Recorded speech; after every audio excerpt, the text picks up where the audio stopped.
last 15 games of the year in 2000, and that included the first ever state title for the girls. The thing about Molly Thompson when she was a player for me is she was a leader on and off the court. Granted, she was just a sophomore that year. She was head and shoulders above everybody else. And when we got into a postseason run, she just put the team on her shoulders.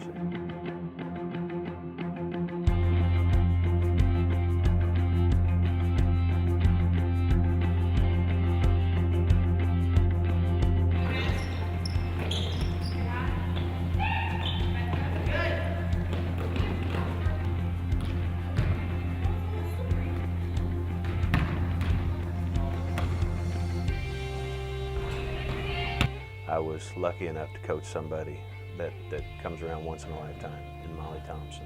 Fate was lucky enough to give me an opportunity to hire a girls basketball coach a few years ago. I hired my former player.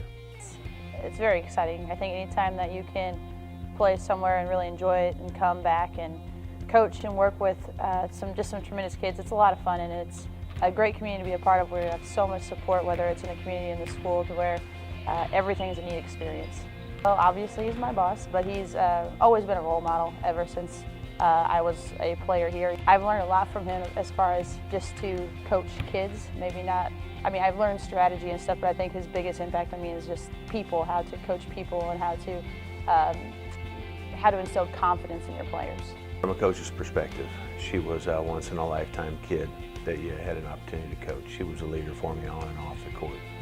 And I couldn't think of anybody else that I could find a more appropriate name to name my next kiddo after. When I was younger, I used to call myself Molly Thompson, and I used to run around the house calling myself that, and I don't think I really realized, like, that's not actually my name. I think I just really liked being named after her. It was very humbling to, imagine like someone can name their own kid after you, especially someone who you looked up to, such as Mr. Reynolds. She was the junior bride in my wedding. It's very neat, especially when you see that she's grown up and she's just a great kid. I mean, she's a good person, a great kid, has a tremendous future ahead of her. So it's very humbling, but she's just, I mean, it's humbling for me to have someone name their child after me, and then for that child to be such a good person. I've reminded my daughter on occasion of why she's named after who she's named after. And it's been kind of a transition for her to actually now be coached by that same person, and I'm sure there's been a little added pressure on her at times, but I named her after Molly Thompson because of the kind of person Molly was, not because of the kind of basketball player she was.